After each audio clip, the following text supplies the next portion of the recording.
الشهر الحرام بالشهر الحرام والحرمات قصاص فمن اعتدى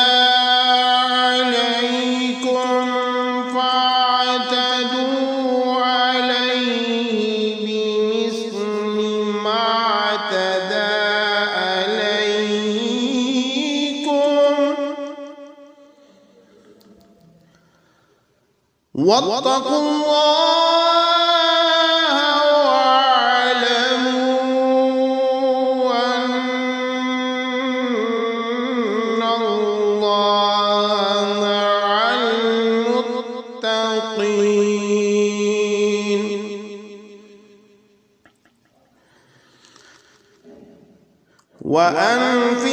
وأنفقوا في سبيل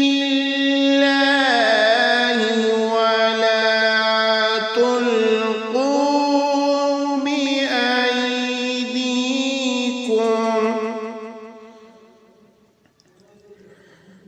بأيديكم إلى التهلكة وأحسنوا إن الله يحب المحسنين وأتموا الحج والعمرة لله فإن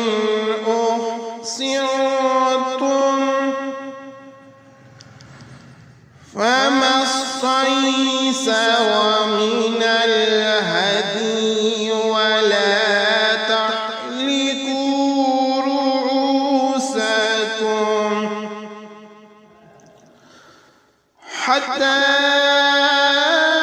يبلغ الهدي محله فمن كان منكم مريضا أو به أذى من رأسه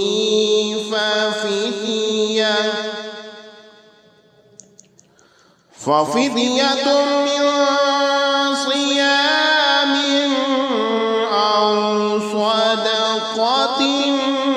أو نسك فإذا أمنتم فمن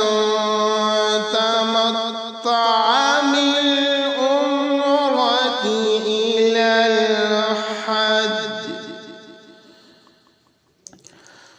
إلى الحج فما استيسر من الهدي فمن لم يجد فصيام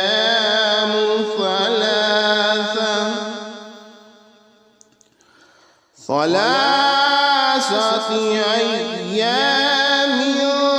في الحج وسبعة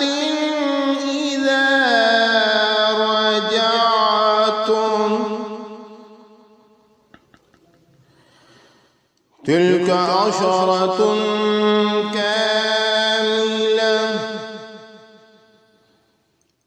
ذلك لمن لم يكن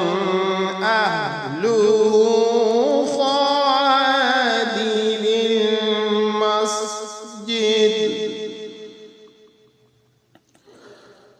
حاضر المسجد الحرام واتقوا الله واعلموا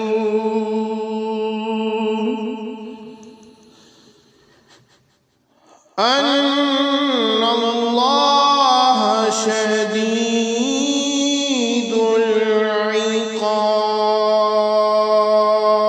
العقاب हुर्मत वाले महीने का बदला हुर्मत वाला महीना है اور حرمتوں پر بھی بدلے کے احکام جاری ہوتے ہیں۔ چنانچہ اگر کوئی شخص تم پر کوئی زیادتی کرے تو تم بھی ویسی ہی زیادتی اس پر کرو جیسی زیادتی اس نے تم پر کی ہو، اور اللہ تعالیٰ سے ڈرتے رہو اور اچھی طرح سمجھ لو کہ اللہ تعالیٰ انہی کا ساتھی ہے جو اس کا خوف دل میں رکھتے ہیں۔ اور اللہ تعالیٰ کے راستے میں مال خرچ کرو اور اپنے آپ کو خود اپنے ہاتھوں ہلاکت میں نہ ڈالو،